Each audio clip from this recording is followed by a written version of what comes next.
الذین آمنوا، وہ لوگ جو کہ ایمان لے آتے ہیں، وتطمئن قلوبہم بذکر اللہ، اور پھر ان کی حالت یہ ہوتی ہے کہ ان کے دلوں کو سکون اللہ کی یاد ہی میں آتا ہے. الا بذکر اللہ تطمئن القلوب، آگاہ ہو جاؤ، اللہ کے ذکر ہی میں دلوں کا سکون ہے. یہ سورۃ الرعد کی آیت نمبر 28 کا وہ پورشن ہے جو ہم نے اپنے دونوں اذکار کارڈ، صبح شام کے اذکار کارڈ اور فرض نماز کے بعد اذکار کارڈ کے اوپر یہ آیت ٹاپ کے اوپر لکھی ہوئی ہے. آگاہ ہو جاؤ، کان کھول کر سن لو کہ اللہ کی یاد میں، اللہ کے ذکر میں ہی دلوں کا سکون ہے. اب یہ آیت ایسی ہے کہ اگلا پورا درس اور کئی ایک لیکچر صرف اس ایک آیت کے اوپر ہو سکتے ہیں اگر کراس ریفرنس میں ہم آیات اور احادیث کو کنسیڈر کریں. یہی وجہ ہے کہ پچھلی جو میری قرآن کلاسز 344 لیکچرز میں کمپلیٹ ہوئی تھی نا، اس چھوٹے سے ٹکڑے پہ میں نے 6 لیکچر دیے تھے. اللہ بذکر اللہ تطمئن القلوب، 6 لیکچر. مسئلہ نمبر 111 ABC، پھر 112 ABC، اور تینوں لیکچر جو ہے وہ ایک گھنٹے سے زیادہ ہیں، 6 کے 6 لیکچر. تو جسے شوق ہے تو وہ دیکھ لے. صبح شام کے اذکار پہ میری ویڈیو انہی قرآن کلاسز میں سے کاٹ کے الگ اپلوڈ کی گئی، اس میں نے اذکار کارڈ بھی سارے کور کیے ہیں کہ یہ صبح شام کے اذکار ہیں، یہ فرض نماز کے بعد کے اذکار ہیں، پھر کون کون سی قرآن کی صورتیں ہیں، ان کے کیا کیا فضائل ہیں، پھر ذکر کے فضائل کیا ہیں، کراس ریفرنس کے طور پہ قرآن سے آیات، ذکر کی اقسام کیا ہے. دیکھیں، ایک ذکر کی وہ قسم ہے جو اللہ تعالیٰ نے آپ کے اوپر اوبلیگیٹری کرتی ہے، اس کے بغیر چارہ نہیں، وہ ہے نماز. وَأَقِمِ الصَّلَاةَ لِذِكْرِي، میری یاد کے لیے نماز کو قائم رکھنا. اس کانٹیکسٹ میں ایک بخاری مسلم میں حدیث ہے، نبی الاسلام ایک سفر میں تھے، رات کو مشورہ کیا کہ فجر نماز پڑھ کے ہی سوئیں گے. اب سفر میں کچھ اصحاب نے کہا کہ نہیں یا رسول اللہ، تھوڑا سا آرام کر لیتے ہیں، ایک آدھ بندے کی ڈیوٹی لگا دیں، وہ ہمیں جگا دے گا. حضرت بلال کی ڈیوٹی لگائی گئی اور وہ اپنی سواری پہ مشرق کی طرف رخ کر کے بیٹھ گئے کہ جیسے ہی صبح صادق ہوگی، جو پو پھوٹتی ہے فجر کا وقت داخل ہوتے وقت، جو رات کے اینڈ ہونے کی نشانی ہوتی ہے، تو وہ باقیوں کو جگائیں گے. بس وہ بھی سو گئے. ہاں، جو قوالی لکھی ہوئی ہے اس میں تو سورج بھی نہیں نکلا تھا، لیکن یہاں سورج نکل آیا، کیونکہ یہ مسلم شریف میں لکھا ہوا ہے، وہ مولانا شریف میں لکھا ہوا ہے. بخاری میں تو تھوڑا سا حصہ ہے، مسلم میں پورا یہ واقعہ ہے. سب سے پہلے نبی الاسلام کی آنکھ کھلی اور سورج بلند ہو چکا ہے. آپ علیہ السلام نے کہا سب سے پہلے تو یہاں سے اٹھو نا، اس علاقے میں شیطان کا غلبہ ہے جس کی وجہ سے یہ سب کچھ ہوا، آگے چل کے پڑاؤ کرتے ہیں. آگے جا کے پڑاؤ کیا. نبی الاسلام نے اپنے مؤذن کو بلا کے پوچھا کہ بھئی تیری ڈیوٹی لگائی تھی. آگے دیکھیں اس نے اسٹریٹ فارورڈ جواب دیا، کوئی گستاخی نہیں. اس نے کہا یا رسول اللہ، جس طرح آپ کو نیند آ گئی مجھے بھی آ گئی. ٹھیک ہے، ادھر تو بڑی گستاخی یہ شمار کیا جائے گا. تو نبی علیہ السلام نے کوئی نہیں ڈانٹا، بالکل نیچرل چیز ہے. اس زمانے میں اگر کوئی الارم ہوتا تو پھر ایسا ہوتا بھی نہ. یہ تو دیکھیں ہم کتنی سہولت میں ہیں، بھلے رات کو 12-1 بجے بھی سوئے نا تو الارم لگایا ہوتا ہے، یقین ہوتا ہے کہ اس الارم کی آواز میں اٹھ جائیں گے. ورنہ اگلے زمانوں میں جب الارم نہیں تھے تو لوگ تو پوری رات پتہ نہیں کتنی دفعہ کروٹ لیتے ہوں گے کہ کہیں فجر ہی نہ قضا ہو جائے. تو ہماری زندگی کتنی آسان ہو گئی ہے اس کی وجہ سے. پھر نبی علیہ السلام نے اذان دلوائی اور سورج بلند ہے، اور صحابہ کرام کہتے ہیں فجر کی نماز آپ نے جماعت سے پڑھائی، سورج نکلی ہوئی حالت میں. سلام پھیرنے کے بعد آپ نے فرمایا کہ اگر کوئی شخص سویا رہ جائے یا بھول جائے تو جیسے ہی اسے یاد آئے، جیسے ہی اس کی آنکھ کھلے، وہ والی نماز پڑھ لے. اس کے لیے وہی اس نماز کا ٹائم ہے. اس کے لیے اس کو روٹین نہیں بنانی، اور تسلی بھی یہ دے دی کہ ٹینشن بھی نہیں لینی. ٹھیک ہے، اگر ایسا معاملہ ہو گیا اللہ معاف فرمانے والا ہے، جان بوجھ کے تو نہیں کیا، اور تمہاری وہ نماز قضا بھی نہیں ہوگی. ظاہر ہے کہا اس کے لیے اس کی نماز کا ٹائم وہی ہے، وہ قضا بھی نہیں ہوئی، ادا پڑی ہے تو جماعت کرائی ہے نا، ورنہ سورج نکلے ہوئے فجر کی نماز کا ٹائم تو نہیں ہوتا. اور پھر آپ نے اینڈ پہ قرآن کی آیت تلاوت کی، سورہ طٰہٰ کی، وَأَقِمِ الصَّلَاةَ لِذِكْرِي، میری یاد کے لیے نماز کو قائم رکھنا. یعنی یہ نماز وہ چیز ہے جو اللہ کی یاد کو قائم رکھنے والی چیز ہے. یہ 5 ٹائم اللہ نے اس لیے مقرر کیے ہیں کہ اگر کوئی شخص کچھ بھی نہ کر سکے، ایٹ لیسٹ یہ 5 اوقات میں چاروں نہ چار میرے سامنے جھک جائے، اس کی حاضری لگ جائے گی. وہ یعنی جس طرح ایک بندہ فوجی پریڈ کرتا ہے، وہ چاہے بوجھل دل سے بھی کر رہا ہے، اس کی ڈیوٹی شمار ہو جائے گی. یہ نماز ڈیوٹی ہے. یہ شیطانی وسوسہ اپنے دماغ سے نکال دیں کہ اگر کسی کا نماز میں دل حاضر نہیں ہے تو اس کی نماز قبول نہیں ہے. نہیں، نماز کے فرائض میں آپ کہیں قرآن و حدیث میں نہیں دکھا سکتے کہ خشوع خضوع اس کا حصہ بنایا گیا ہو، کہ نماز کے اتنے فرائض ہیں ان میں سے خشوع خضوع بھی ایک ہے. نہیں، خشوع خضوع کبھی ڈسکس ہی نہیں ہوا اس حوالے سے. ترغیب کے لیے ضرور ہوا کہ اہل ایمان کی نشانی ہے کہ وہ توجہ سے نماز پڑھتے ہیں. یہ کہیں نہیں آیا کہ جو توجہ بٹ جائے اس کی نماز نہیں ہوتی، یہ کبھی نہیں ہوا. یہ ٹاپک ڈسکس نہیں کیا گیا اسی وجہ سے کہ اللہ کو پتا تھا کہ دماغ سوچتا ہے، خاص حد تک انسان کنٹرول کر سکتا ہے. ہاں، باقی ارکان کے اوپر بات ہوئی کہ ہر رکعت میں 1 رکوع اور 2 سجدے ہیں. اگر یہ والی غلطی ہو جائے تو اینڈ پہ سجدہ صاف کر لینا ہے.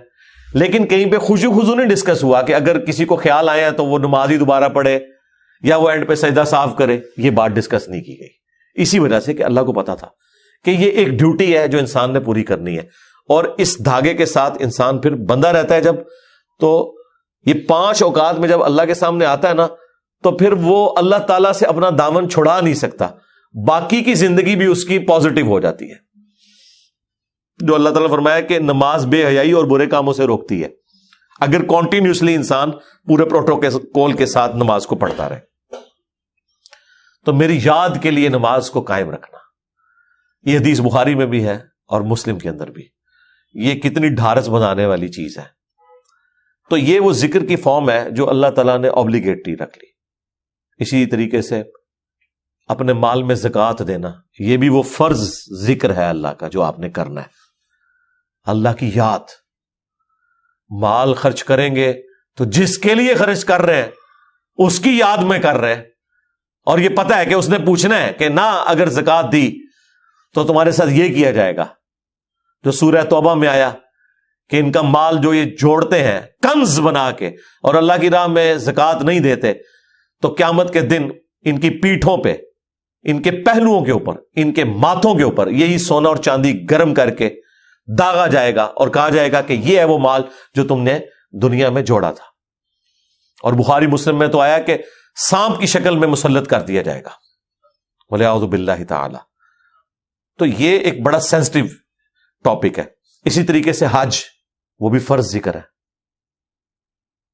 رمضان کے روزے، وہ بھی فرض ذکر ہے، اللہ کی یاد دہانی. ٹھیک ہے. لیکن نماز ایسی چیز ہے جو روزانہ 5 وقت رکھتی ہے. یعنی کوئی کتنا بھی گیا گزرا ہے، کچھ بھی نہیں کرتا، کم از کم 5 وقت اللہ کے سامنے جھکے. چاہے وہ دل سے جھکتا ہے، چاہے وہ خشوع خضوع سے جھکتا ہے، اس نے اپنی ڈیوٹی پوری کرتے رہنا ہے، کرتے رہنا ہے. ایک وقت آئے گا اللہ تعالیٰ استقامت دے گا. ترجمہ یاد کریں، خشوع خضوع کا اہتمام کریں، تو انشاءاللہ اللہ تعالیٰ یہ آسانیاں پیدا کر دے گا آپ کے لیے. یہ وہ ذکر ہے جو فرض ذکر ہے. دوسرا ذکر وہ ہے جو اللہ تبارک و تعالیٰ نے قرآن کے لیے یوز کیا. اِنَّا نَحْنُ نَزَّلْنَا الذِّكْرَ وَإِنَّا لَهُ لَحَافِظُونَ. بے شک اس الذکر، یاد دہانی یعنی قرآن کو ہم نے نازل کیا اور ہم ہی اس کی حفاظت کرنے والے ہیں. تو قرآن بھی اللہ کا ذکر ہے، اللہ کو یاد دلانے والی چیز ہے. یعنی جو چیز آپ کو اللہ تعالیٰ کی یاد دلا دے، اسی لیے اسے کہا گیا الذکر. اب قرآن کی اہمیت پہ بولا جائے، وہ تو پچھلے دنوں جو سویڈن میں گستاخی ہوئی اس پہ میں نے تفصیل سے صرف قرآن کے اوپر ہی سارا کچھ ڈسکشن کی ہے. پھر ہماری یہ جو نئی والی قرآن کلاسز ہیں، اس کے پہلے 6 لیکچرز جو ہیں وہ قرآن سے ہی ریلیٹڈ ہیں. 40 علمی پوائنٹ میں نے ڈسکس کیے تھے، جسے شوق ہے وہ دیکھ لیں. تیسرا جو ذکر ہے جی، وہ ہے الذین یذکرون اللہ قیاما وقعودا وعلی جنوبہم. اہل ایمان کی نشانی ہے کہ وہ خواہ کھڑے ہوئے ہوں، خواہ بیٹھے ہوئے ہوں، خواہ وہ اپنی کروٹوں پر لیٹ رہے ہوں، ہر حال میں اللہ کو یاد رکھتے ہیں. حتیٰ کہ دیکھیں اما عائشہ سے پوچھا گیا جنابت کے کانٹیکسٹ میں، صحیح مسلم میں حدیث ہے کہ کیا اس حالت میں بھی نبی الاسلام اللہ کو یاد کرتے تھے؟ تو انہوں نے کہا کہ اللہ کے نبی ہر حال میں اللہ کو یاد کیا کرتے تھے، خواہ وہ جنبی بھی ہو۔ جنبی بندہ صرف قرآن کی تلاوت نہیں کر سکتا، نماز نہیں پڑھ سکتا، باقی ہر ذکر کر سکتا ہے، صبح شام کے اذکار، باقی چیزیں، اس میں تو کوئی پروٹوکول بھی نہیں ہے۔ یہ غسل، وضو، کپڑے پاک ہونا، جگہ پاک ہونا، یہ صرف نماز کا پروٹوکول ہے۔ جو عام اذکار ہیں ان کا کوئی پروٹوکول نہیں ہے، وہ آپ جس مرضی حالت میں کریں۔ یہ لوگ کہتے ہیں جی آیت کریمہ بڑا گرم ہے جی، بغیر وضو کے نہیں کرنا چاہیے جی، خوشبو لگا لینی چاہیے۔ اور بھائی جس نے کیا تھا اس نے تو مچھلی کے پیٹ میں کیا تھا، سب سے زیادہ تعفن والی جگہ یونس علیہ السلام، کوئی گرم ذکر نہیں ہے بھائی۔ وہ پھر ایسا ذکر ثابت ہوا کہ اللہ تعالیٰ نے ان کی اس غلطی کو، اجتہادی غلطی کو معاف کیا، اور سورہ صافات میں فرمایا اگر یونس یاد نہ کرتا ان الفاظ کے ساتھ تو جتنا اللہ تعالیٰ کا عطاب تھا نا، پھر یہ اسی دن مچھلی کے پیٹ سے نکالا جاتا جس دن مردے اپنی قبروں سے نکلیں گے۔ ایک جملے نے اللہ تعالیٰ کا غصہ ٹھنڈا کر دیا، لا الہ الا انت سبحانک انی کنت من الظالمین۔ لیکن سرکار یہ 3 دن اور 3 رات انہوں نے پڑھا ہے یہ وظیفہ۔ ہاں آپ ذرا ایک لمحے کے لیے سوچیں، 3 دن اور 3 رات، یہ کتنے بنتے ہیں؟ 72 گھنٹے۔ 72 گھنٹوں اگر آپ کو ایک ایئر کنڈیشن کمرے میں بھی مسلسل ایک ذکر کرنا پڑ جائے تو لگ پتہ جائے گا۔ آپ ذرا اس شخص کے بارے میں امیجن کریں جو مچھلی کے پیٹ میں گپ اندھیرا ہے، اور یہ بھی نہیں پتا کہ میں یہ کروں گا تو مجھے معافی بھی ملے گی کہ نہیں، اور وہ مسلسل ذکر کیے جا رہا ہے، اور یہ بھی نہیں پتا کہ کتنا عرصہ میں نے یہ ذکر کرنا ہے، اور وہاں پہ بھی کسی کرسی میں نہیں بیٹھے ہوئے ہیں۔ مچھلی کے پیٹ کے اندر کیا حالت ہوگی؟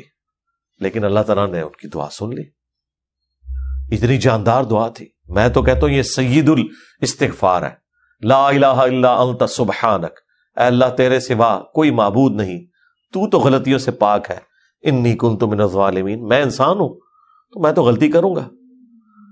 اس سے بہتر کیا انداز ہو سکتا ہے عاجزی کا؟ اس سے بہتر کیا انداز ہو سکتا ہے اللہ تعالیٰ کی عظمت بیان کرنے کا کہ یا اللہ تو نے تو غلطی کرنی نہیں ہے، یہ تو طے ہے۔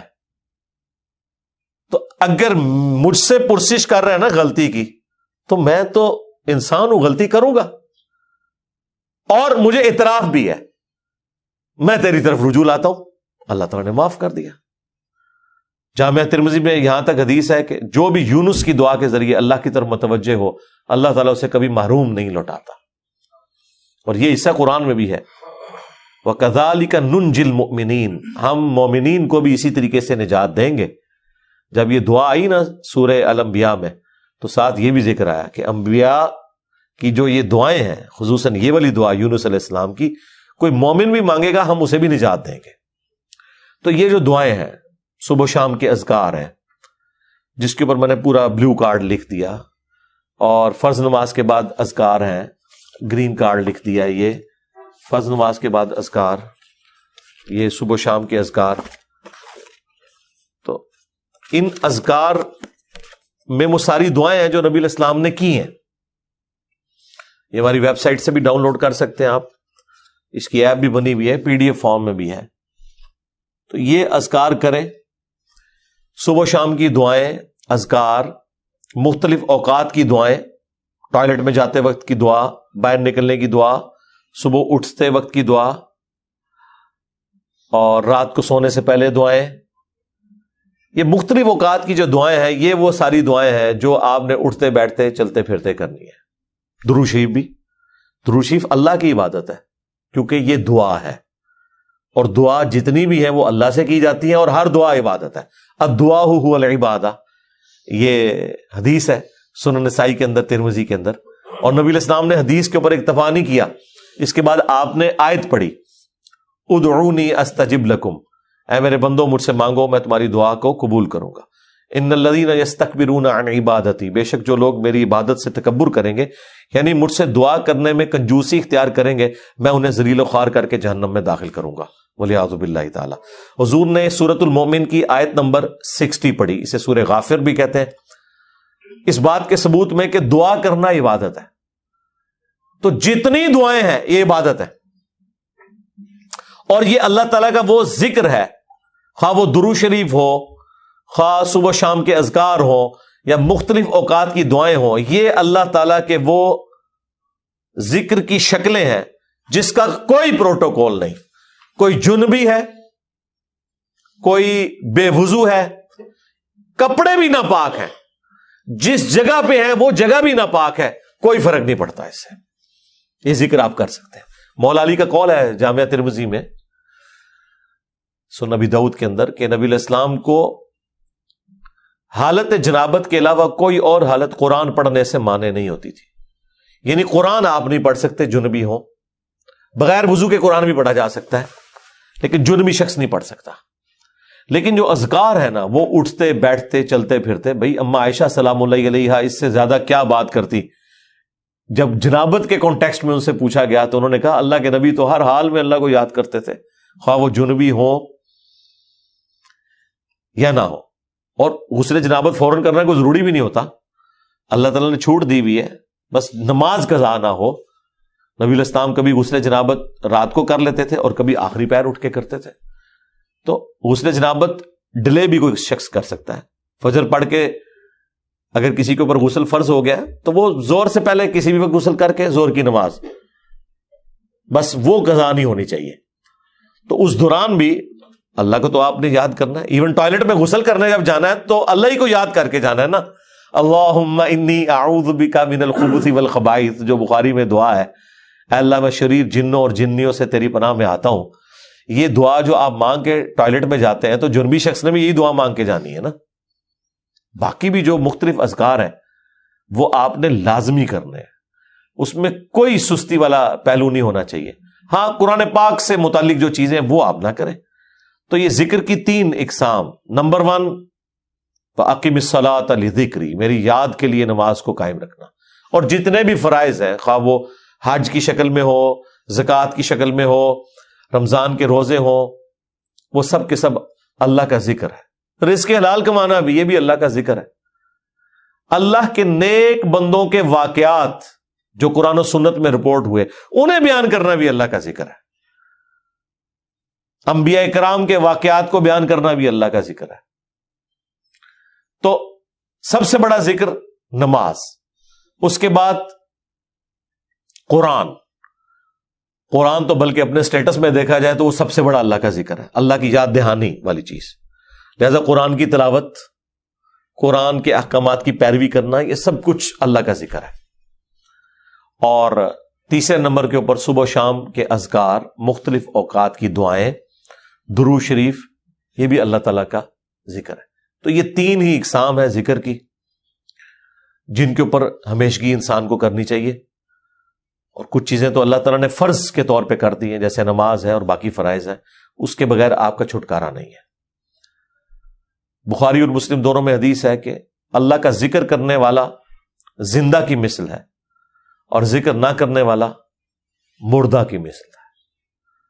یعنی وہ زندہ لاش ہے جو اللہ کا ذکر نہیں کرتا. جامعہ ترمذی میں حدیث ہے, ایک صحابی حاضر ہوئے, یا رسول اللہ مجھے کوئی ایسی نصیحت کریں کہ اس کے بعد مجھے کسی چیز کی ضرورت نہ رہے. نبی علیہ السلام نے کہا کہ تیری زبان ہر وقت اللہ کے ذکر سے تر رہے, بس یہ نصیحت. یعنی صرف نماز کی حد تک نہیں, عام حالت میں بھی. اچھا, ذکر کے لیے زبان ہلانا بھی ضروری نہیں ہے, دل میں بھی ذکر ہو سکتا ہے.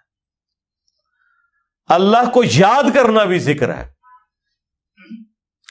غور و تفکر کرنا بھی ذکر ہے. اصل چیز ہے گاڈ اورینٹڈ ہونا.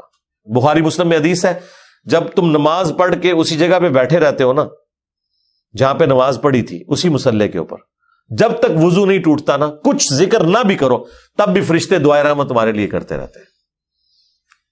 حتیٰ کہ بخاری مسلم میں آیا کہ جو شخص نماز کے انتظار میں ہے نا, اللہ تعالیٰ اسے بھی نماز کے اندر ہی شمار کر لیتا ہے. دیکھیں اللہ تعالیٰ کی رحمت ہے. یعنی یہ تو ایک نہ ختم ہونے والا سلسلہ ہے. بخاری مسلم دونوں میں حدیث ہے, میں اپنے بندے کے گمان کے قریب ہوں جیسا کہ میرے بارے میں گمان کرے. جب وہ مجھے دل میں یاد کرتا ہے میں اسے دل میں یاد کرتا ہوں. جب وہ مجھے کسی مجلس میں یاد کرتا ہے نا تو میں اس سے بہتر مجلس میں اسے یاد کرتا ہوں۔ جب وہ میری طرف ایک بالش بڑھتا ہے میں اس کی طرف ایک ہاتھ بڑھتا ہوں، جب وہ میری طرف چل کے آتا ہے میں اس کی طرف دوڑ کر آتا ہوں۔ تو یہ حدیث قدسی ہے بخاری مسلم دونوں میں، اور اسپیسیفکلی یہ قرآن حکیم کی درس و تدریس کے حوالے سے ذکر ہوا تھا کہ ایسی مجلس میں فرشتے حاضر ہوتے ہیں اور جب اللہ کے پاس جاتے ہیں، حالانکہ اللہ جانتا ہے پھر بھی پوچھتا ہے کہ میرے بندوں کے پاس گئے تھے کس حالت میں پایا، وہ بتاتے ہیں یہ حالت تھی۔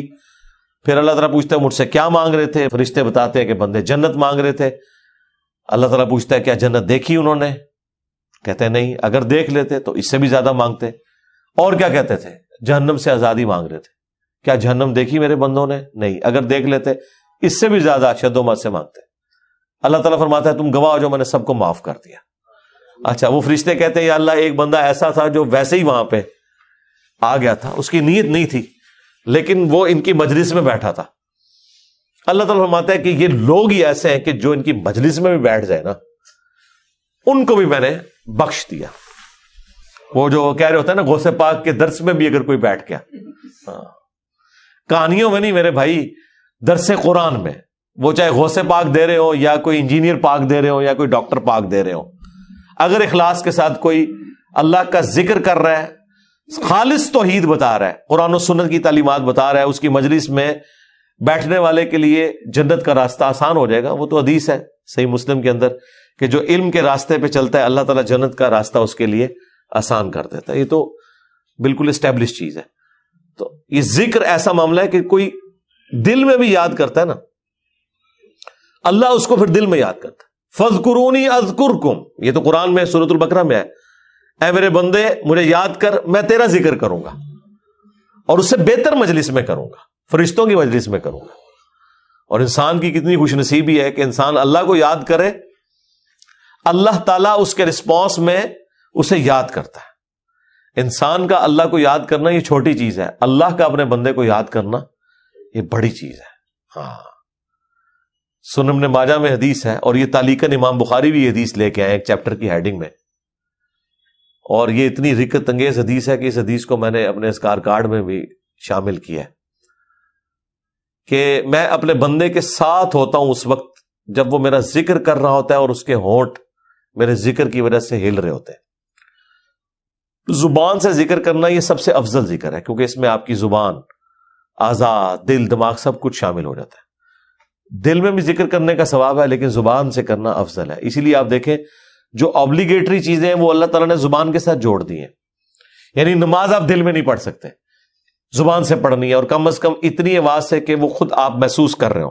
محسوس سے مراد یہ نہیں ہے کہ 10 نمازی دیر تک سن رہے ہیں، نہیں، محسوس سے مراد ہے کہ آپ کو فیل ہو رہا ہے کہ آپ وہ اپنی زبان سے پڑھ رہے ہیں۔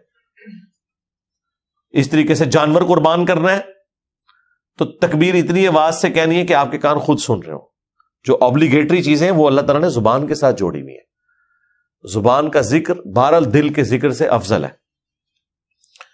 باقی ریاکاری والا جو ایشو ہے وہ ہر شخص کا ایک پرسنل معاملہ ہے، کسی کے اوپر ہم فتویٰ نہیں لگاتے، لیکن جو اللہ تعالیٰ نے آبلیگیٹری نمازیں رکھ دی ہیں وہ تو اتنی اعلانیاں رکھی ہوئی ہیں کہ خود بخود ریاکاری کا چانس ہے، تو وہ ریاکاری نہیں ہے۔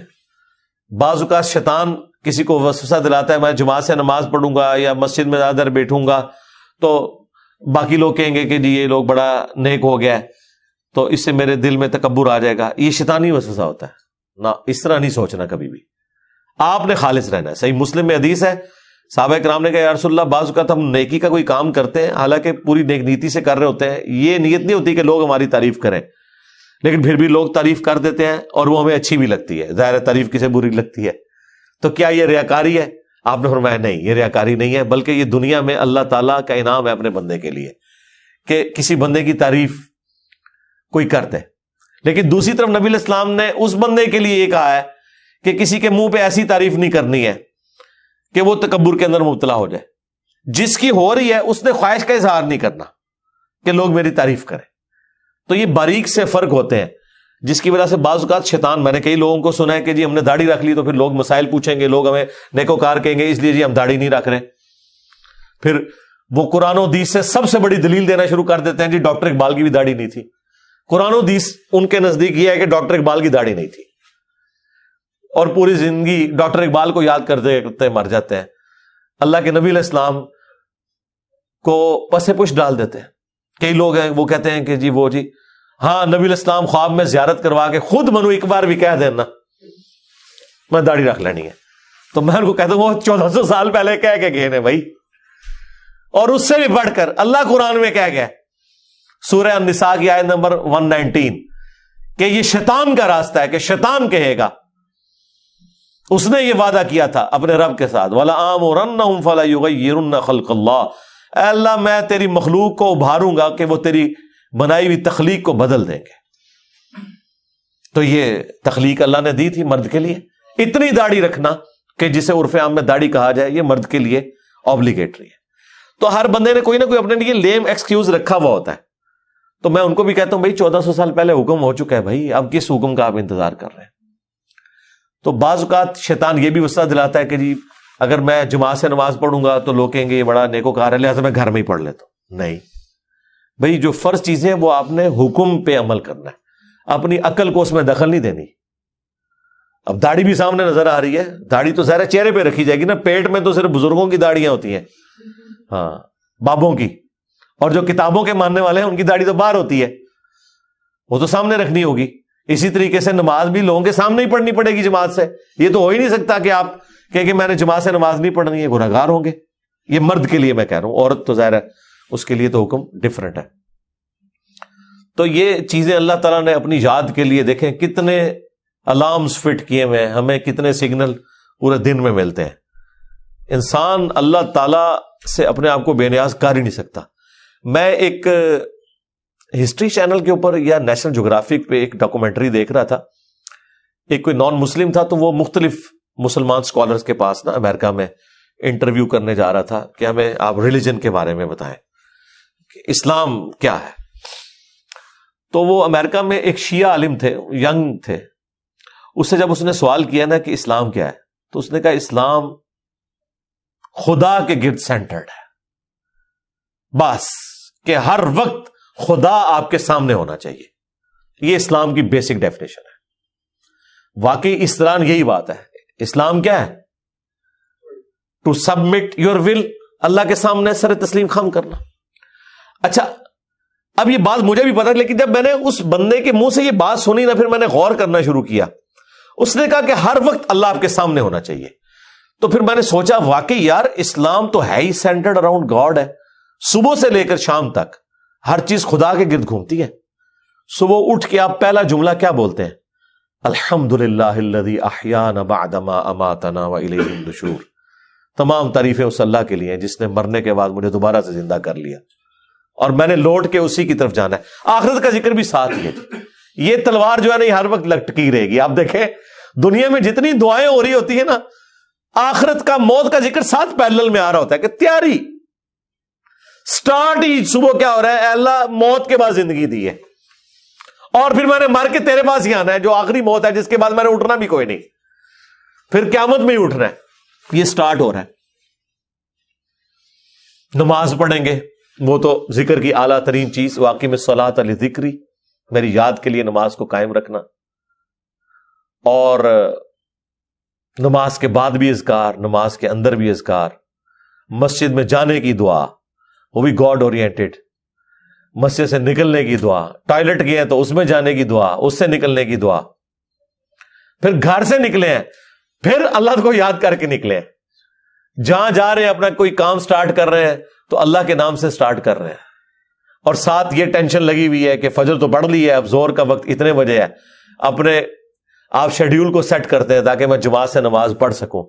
تو بس جو یہ شیڈیول طے کر رہا ہے نا، وہ بھائی فجر سے لے کے زور تک نماز کی حالت میں ہے، کیونکہ وہ نماز کے انتظار میں بیٹھا ہے۔ نماز کے انتظار میں بیٹھنے کے لیے مسجد میں بیٹھنا ضروری نہیں ہے، کوئی اپنے آفس میں بھی بیٹھا ہے نا اس انتظار میں کہ میں نے نماز کے لیے جانا ہے، وہ نماز کے انتظار میں بیٹھا ہوا ہے، پھر نماز کا وقت آ جانا ہے، پھر بازار میں جانے کی دعا، سواری پہ بیٹھے ہیں تو اس پہ دعا، وہ ساری دعائیں ذرا آپ پڑھیں، کوئی بزرگ بابا آپ کو ان دعاؤں میں نظر نہیں آئے گا، خدا سے شروع ہو کے خدا پہ ختم ہوتی۔ یہ کائنات سینٹرڈ اراؤنڈ گاڈ ہے، ہماری زندگی کا مقصد خدا کی پہچان ہے، انبیاء کے دنیا میں آنے کا مقصد خدا کی پہچان ہے، ہر چیز خدا کے گرد گھومتی ہے. یہ اصل میں اللہ کو مطلوب انسان ہے جو سینٹرڈ اراؤنڈ گاڈ ہو. تو آپ اس کے ذرا ٹیسٹ کو فیل کریں. الذین آمنوا، جو لوگ ایمان لائے، وتطمئن قلوبہم بذکر اللہ، اور مطمئن ہوتے ہیں ان کے دل اللہ ہی کی یاد سے. الا بذکر اللہ تطمئن القلوب، آگاہ ہو جاؤ کہ دلوں کا سکون ہے ہی اللہ کی یاد میں ہے. یہ اللہ تعالیٰ نے سکون رکھے ہی اس کے اندر ہے. سکون سے مراد یہ نہیں ہے کہ دنیا میں آپ کو کوئی پریشانی نہیں آئے گی. اگر یہ مطلب ہو تو انبیاء کرام نے تو سب سے زیادہ بے سکونی دیکھی ہے. ہر آزمائش اللہ تعالیٰ نے ان کے اوپر ڈالی ہے اور وہ ثابت قدم رہے. مراد یہ کہ اگر کوئی آزمائش آئے گی تو وہ برداشت کرنا آسان ہو جائے گی. پھر دنیا حسنہ کیا ہے کہ دنیا میں اگر تکلیف بھی آئے تو صبر آ جائے گا کہ اللہ کی مرضی، انا للہ و انا الیہ راجعون. دیکھیں تکلیف میں بھی آپ کو یہ دعا سکھا دی گئی ہے. ادھر بھی موت ہے، اے اللہ ہم تیری طرف سے آئے تھے، ہم نے بھی تیرے پاس ہی آ جانا ہے واپس. تو یہ تکلیف جو آئی ہے نا، یہ بھی تو ایک نہ ایک دن ختم ہو جانی ہے. بڑی سے بڑی تکلیف بھی اس دن تو ختم ہو جانی ہے جس دن انسان کو موت آنی ہے. بیمار تھا تو جب بندہ ہی ختم ہو گیا تو بیماری بھی ختم ہو گئی. تو دیکھیں ہر جگہ گاڈ اورینٹڈ، اللہ کی طرف متوجہ رہنا. تو اس کے لیے اللہ تعالیٰ نے آپ کو پورا جو شیڈیول دیا ہوا ہے. ابھی تو یار ان لوگوں نے ہماری نمازوں کے مزے خراب کر دیے ہیں. کاش آپ کے اوپر وہ دریچہ کھل جائے جو ایک بند دریچہ ہے، وہ سال میں ایک دفعہ کھلتا ہے قیام اللیل کی شکل میں. لیکن اگر آپ امیجن کریں کہ دنیا میں جتنی بھی مساجد ہیں ان کے اندر جہری نمازوں میں قرآن الف لام میم سے شروع ہو کے یا سورہ فاتحہ سے شروع ہو کے والناس تک پورا سال چلے، ایک ایک رکوع، ایٹ لیسٹ ایک ایک رکوع، کتنا ٹائم لگ جائے گا؟ اگر یہ نماز 7 منٹ میں ختم کرتے ہیں وہ 20 منٹ میں ہو جائے گی یا 15 منٹ میں. ایک رکوع مغرب کے اندر پہلی رکعت میں، دوسرا رکوع مغرب کی دوسری رکعت میں، پھر عشاء کی رکعت میں اس سے اگلے والا رکوع، اور اس کی دوسری رکعت میں اس سے اگلا، اور اس طریقے سے فجر میں. یہ 6 رکعتیں جو ہیں آپ کی جہرن، 2 مغرب 2 عشاء اور 2 فجر، ان میں قرآن پورے سرکل میں چلتا رہے. آپ کو عربی آتی ہے نہیں آتی اس سے کوئی فرق نہیں پڑتا. آپ کا اسمارٹ فون آپ کے ہاتھ میں ہو اور ترجمے والا قرآن آپ نے اس پہ کھولا ہوا ہو. میں نے تو اس کا ثبوت بھی دے دیا بخاری سے کہ ذکوان تابعی حضرت عائشہ کا غلام تھا جو انہیں قیام اللیل رمضان میں کروایا کرتا تھا.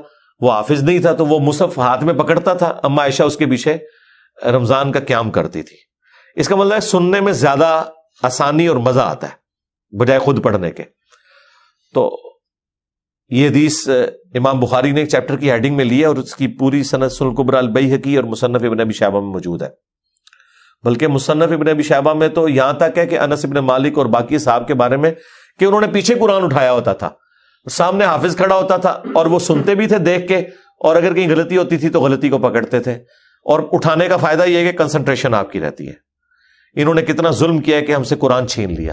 مغرب عشاء اور فجر کی نمازیں واللہ اس لیے نہیں تھی کہ آپ نے صرف رکعتیں پوری کرنی ہے، یہ آپ کے اندر فیول ڈالنا تھا کہ جب آپ جہرن قرآن سنیں گے تو آپ کی پروگرامنگ ہوتی رہے گی.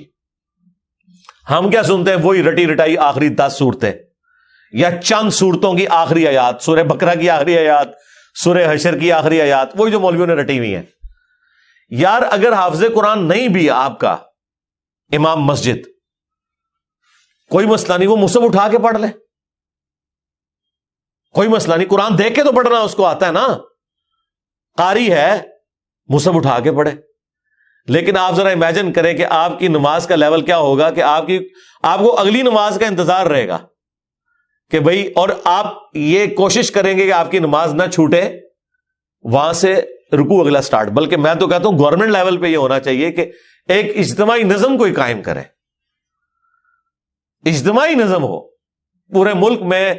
عید کی رات کو اگلا قرآن سٹارٹ ہو جائے، گورنمنٹ کی طرف سے شیڈیول ہو کہ بھئی اب یہ اگلا قرآن سٹارٹ ہو گیا، اتنے رکوع ہیں، 6 رکوع کور ہوتے ہیں نا. اگر آپ 6 جہرن رکھتے رہے تو آلموسٹ کوئی 520 کے قریب رکوع بنتے ہیں. ان کو ڈیوائڈ کر لیں تو پورے ملک کے اندر ختم قرآن بھی ایک ہی دن ہو رہا ہو, شمسی اعتبار سے رکھ لیں, تاکہ کوئی شخص دوسرے شہر میں بھی چلا گیا ہے اسے یہ یقین ہو کہ ہاں جی میں فلاں مسجد میں جاؤں گا تو شیڈیول ایک ہی چل رہا ہے. یہ ہم نے دنیاوی کئی معاملات میں اپنے آپ کو مینج کیا ہوا ہے اس طریقے سے. دیکھ لیں KFC آپ امریکہ سے کھائیں, آپ سعودیہ سے کھائیں, آپ جیل میں بیٹھ کے کھائیں, آپ کی آنکھوں میں پٹی بندی ہوئی ہو, آپ کھا کے بتا دیں گے کہ آپ KFC کا چکن کھا رہے ہیں. اس سے قطع نظر کہ آپ دنیا میں کہاں بیٹھے ہوئے, 66,000 آؤٹ لیٹس ہیں ان کی دنیا میں. یہ بھی پرانا فگر ہے, اب تو پتہ نہیں اس سے زیادہ ہی نہ ہوگی ہوں. ایک ذائقہ دیا نا پوری دنیا کے اندر انہوں نے. اس طرح کے کئی شیڈیول ہیں, اور اگر یہ تھوڑی سی ایفرٹ پٹ کر لی جائے تو سرکار آپ کو کوئی اپنے بچوں کو توحید سکھانے کی ضرورت نہیں ہے, توحید خود بخود وہ سیکھ جائیں گے. پورے دورہ قرآن بھی نہیں ہوگا, انہیں پتا چل جائے گا کہ سب کچھ فراڈ چل رہا ہے. قرآن تو کوئی اور ہی بات کرتا ہے. یہی وجہ ہے کہ جو غیر مسلم ملکوں میں لوگ جاتے ہیں نا, وہاں جب ان کا نان مسلم لوگوں سے واسطہ پڑتا ہے تو پھر ان کو بھی تھوڑی شرم آتی ہے کہ یار وہ جب پوچھتے ہیں ہاں جی اسلام کیا ہوگا, ہم تو پتہ ہی کچھ نہیں. پھر قرآن ترجمے سے پڑھتے ہیں تو آپ دیکھتے ہیں کہ یہاں داڑھی بھی نہیں ہوتی, وہاں سے داڑھی بھی رکھ کے آ جاتے ہیں, نماز بھی شروع کر دیتے ہیں, قرآن بھی پڑھ لیتے ہیں اور گمراہ بھی ہو جاتے ہیں. یعنی ادھر والوں کی نظر میں وہ کہتے ہیں یار یہ کیا کہانیاں تم لوگوں نے, دین قرآن میں تو یہ کچھ اور لکھا ہوا ہے. تو اگر یہ شیڈیول گورنمنٹ کر دے, یہ کوئی مشکل کام ہے مجھے بتائیں. چلے پردہ رکھنے کے لیے اگر کوئی جعلی حافظ بھی ہے, گورنمنٹ کہہ دے کہ ٹھیک ہے جی مصحف اٹھائیں, مصحف اٹھا کے پڑھیں, پردے کا پردہ رہ جائے گا. اگر کسی کو یہی ہے کہ میں تو حافظ بن کے یہاں بھرتی ہوا تھا, ہے کوئی نہیں تھا, کوئی مسئلہ نہیں ہے, مصحف اٹھا کے پڑھیں. پیچھے بھی لوگ ایئر فلائٹ موڈ میں دیکھیں اور ترجمے والا قرآن کھولیں. جب قرات ہو رہی ہوتی ہے اتنا آپ کو ٹائم مل جاتا ہے کہ آپ عربی اور نیچے ترجمہ بھی دیکھ سکتے ہیں. ویسے آپ اگر کوشش کریں نا کہ میں 6 رکوع روز کے ایک جگہ بیٹھ کے ترجمے سے پڑھوں, پھر پڑھ بیٹھے تو کوئی نہ کوئی کام آپ کے آڑے آ جائے گا, کوئی نہ کوئی مصروفیت آڑے آ جائے گی. اسی لیے اللہ تعالیٰ نے اس کو نماز کا حصہ بنایا ہے. یہ لوگ پوچھتے ہیں کہ جی جہرن نمازیں کیوں ہیں, لو سن لو پھر اس واسطے کہ جہرن کہ قرآن کے ذریعے پروگرامنگ آپ کی ہوتی رہے, آپ قرآن سنتے رہے.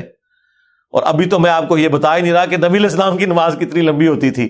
فجر کی ایٹ لیسٹ 40 منٹ کی آپ کی فجر کی نماز ہوتی تھی. جی ہاں, میں تو ایک ایک رکوع کی بات کر رہا ہوں, وہاں تو پاؤ یا آدھا پارا پڑھنے کی بات ہے یا پارا پڑھنے کی بات ہے. چلے وہ نہیں ہے, ایک رکوع بھی کسی کی ہدایت کے لیے کافی ہے بھائی. 6 رکوع تو کور ہو گئے نا. 6 رکوع کا مطلب ہے کہ ایک پاؤ سے زیادہ اس کا پارا ہو گیا. ہر 4 دن کے اندر ایک پارا ختم ہو جایا کرے گا, ہر 4 دن کے اندر ایک پارا. تو اس کا مطلب ہے کہ یہ ایک مہینے کے اندر آلموسٹ کتنے پارے ہو جائیں گے جی؟ 7 پارے. اور 4 مہینے کے اندر آلموسٹ آپ کا ایک قرآن مکمل ہو جایا کرے گا.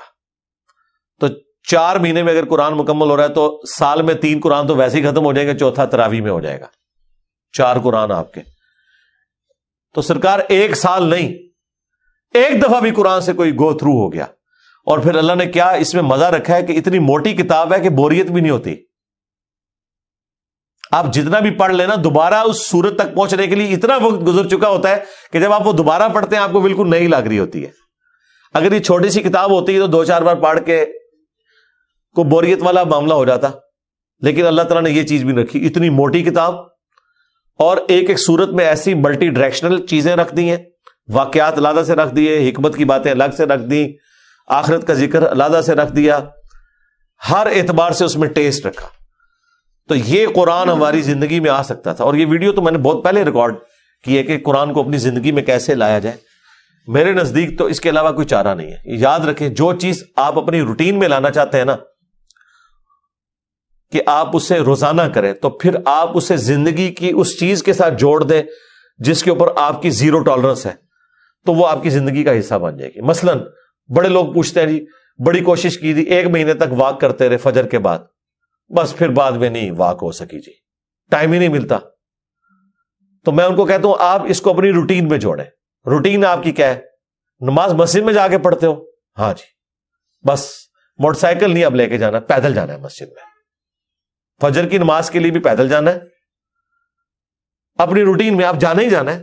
اگر مسجد 15 منٹ کی مسافت کے اوپر ہے, چاہتے نہ چاہتے 15 منٹ کی آپ کی واک ہو جائے گی. اور اس کو آپ کو یاد کر کے نہیں کرنا پڑے گا, سوائے اس کے کہ آپ نے جانا ہے تو آپ نے پیدل جانا ہے، یا عشاء کے وقت آپ ٹائم رکھنا چاہتے ہیں تو اپنی واک کا ٹائم وہ رکھ لیں، اور 5 نمازیں پیدل جا کے پڑھیں تو آپ ذرا کیلکولیٹ کریں ہر نماز کے ساتھ جانے اور آنے میں آپ کی واک اٹیچ ہو جائے گی، کیونکہ آپ نے روٹین کا حصہ بنا لیا ہے۔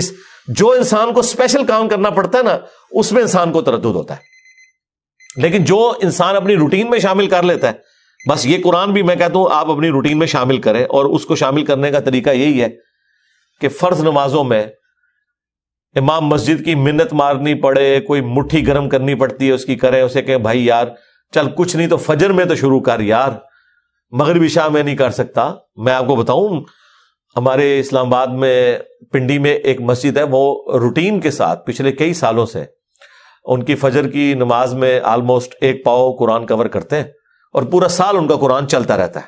سب کو پتا ہوتا ہے کل یہاں سے شروع ہونا ہے، لوگ پڑھ کے آتے ہیں گھر سے بھی ایک وہ اس کا ٹیسٹ فیل کرتے ہیں۔ تو یہ تو مسلسل آپ کی روٹین میں جب قرآن آئے گا تو یہ وہ ساری گناہ، وہ ساری برائیاں جن کو چھوڑنے کے لیے آپ کو ایک ایفرٹ پٹ کرنی پڑتی ہے، وہ آٹومیٹکلی آپ کی زندگی سے نکلتی چلی جائیں گی۔ جس طرح آپ نے دیکھا ہے کہ بعض لوگ ایسے ہوتے ہیں بڑی ان کی شانہ زندگی ہوتی ہے، لیکن کبھی ان کے اوپر کوئی غم کی کیفیت ٹوٹتی ہے، بالکل بھی زندگی میں سادگی آ جاتی ہے، پھر آہستہ آہستہ وہ دنیا سے ریٹائر ہونا شروع ہو جاتے ہیں، ایک غموں کا پہاڑ گرتا ہے، آخرت اورینٹڈ ہو جاتے ہیں آہستہ آہستہ آہستہ آہستہ۔ اگر آپ خدا کے ساتھ اٹیچ ہو جائیں گے، قرآن کے ساتھ اٹیچ ہو جائیں گے، تو ایٹ لیسٹ گناہ کا تو تصور بھی دور کی بات ہے، آپ اس طرف جانے کا سوچیں گے بھی نہیں، کیونکہ ہر وقت یہ آخرت کی یاد دلانے والی چیز آپ کے سر کے اوپر لٹکتی رہے گی۔ قرآن کی تلاوت سے دلوں کا زنگ کیوں دور ہوتا ہے؟ آخرت اورینٹڈ ہوتا ہے تلاوت سے، اس لیے کہ آپ جب قرآن کی تعلیمات کو سمجھیں گے، ظاہر عربیوں کو تو تلاوت ہی کہنا تھا نا، انہوں نے تو ترجمہ نہیں کرنا تھا نا، اور تلاوت کا ایک معنی فالو کرنا بھی ہوتا ہے، ایک ہوتا ہے قرات کرنا اور ایک ہے اس کے پیچھے پیچھے چلنا۔ تو یہ ترجمے والا قرآن سمارٹ فون نے تو زندگی آسان کرتی ہے۔ میں کہتا ہوں اس سائنس نے ہماری دنیا تو آسان کی ہے، جو ہماری آخرت آسان کرتی ہے۔ آپ امیجن کریں اس یوٹیوب کی برکت سے صدیوں میں جتنے لوگوں نے توحید قبول کی ہے، چند سالوں میں ہمارے پلیٹ فارم سے کر لی ہے، جو امید ہی کوئی نظر نہیں آ رہی تھی۔ اور یہ آپ نہ سمجھیں یہ لوگ ہیں، یہ نسلیں ہیں، ہاں آپ ان کو ملٹی پلائی کریں تو یہ ساری سائنس کی برکت ہے۔ آج دین کتنا سیکھنا آسان ہے، اور اس پہ عمل کرنے کے لیے آپ کو موٹیویٹ کرنے کے لیے کتنے والنٹیئر اویلیبل ہیں، اگر آپ خدا کے ساتھ کمیٹڈ ہیں۔ اللہ تعالی ہمیں ہر وقت اپنی یاد میں رہنے کی توفیق دے، اللہ تبارک و تعالی اپنے ذکر پہ ہمیں استقامت دے۔ آج کی ہم قرآن کلاس کو اس دعا کے اوپر اہتمام کرتے ہوئے اینڈ کرتے ہیں۔ نبی الاسلام نے حضرت معاذ بن جبل سے فرمایا تھا، جامعہ ترمذی میں اور سنن نسائی میں حدیث ہے، اے معاذ میں تم سے محبت کرتا ہوں اور تمہیں نصیحت کرتا ہوں کہ ہر فرض نماز کے بعد اس دعا کو لازم کر لینا، اللہم اعنی علی ذکرک و شکرک و حسن عبادتک۔ ایک حدیث میں الفاظ ہے، ربی اعنی علی ذکرک و شکرک و حسن عبادتک، اے اللہ میں تیری مدد مانگتا ہوں، میری مدد فرما اس بات پر کہ میں تیرا ذکر کروں، تیرا شکر کروں، اور بڑے احسن طریقے سے تیری عبادت کرتا رہوں، پورے پروٹوکول کے ساتھ، اس میں تو میری مدد فرما۔ اب دیکھیں یہ بھی اسی سے ریلیٹڈ چیز ہے، نماز پڑھ کے فارغ ہوئے ہیں اور نماز کے بعد یہ دعا کر رہے ہیں کہ اللہ میں تیرا ذکر کروں، تیرا شکر کروں، اور احسن طریقے سے تیری عبادت کرتا رہوں، اس پہ تو میری مدد فرما۔ یعنی دعا سے اپنے آپ کو کبھی بھی غافل نہیں کرنا۔ سبحانک اللہم و بحمدک، اشہد ان لا الہ الا انت، استغفرک و اتوب الیک، وما علینا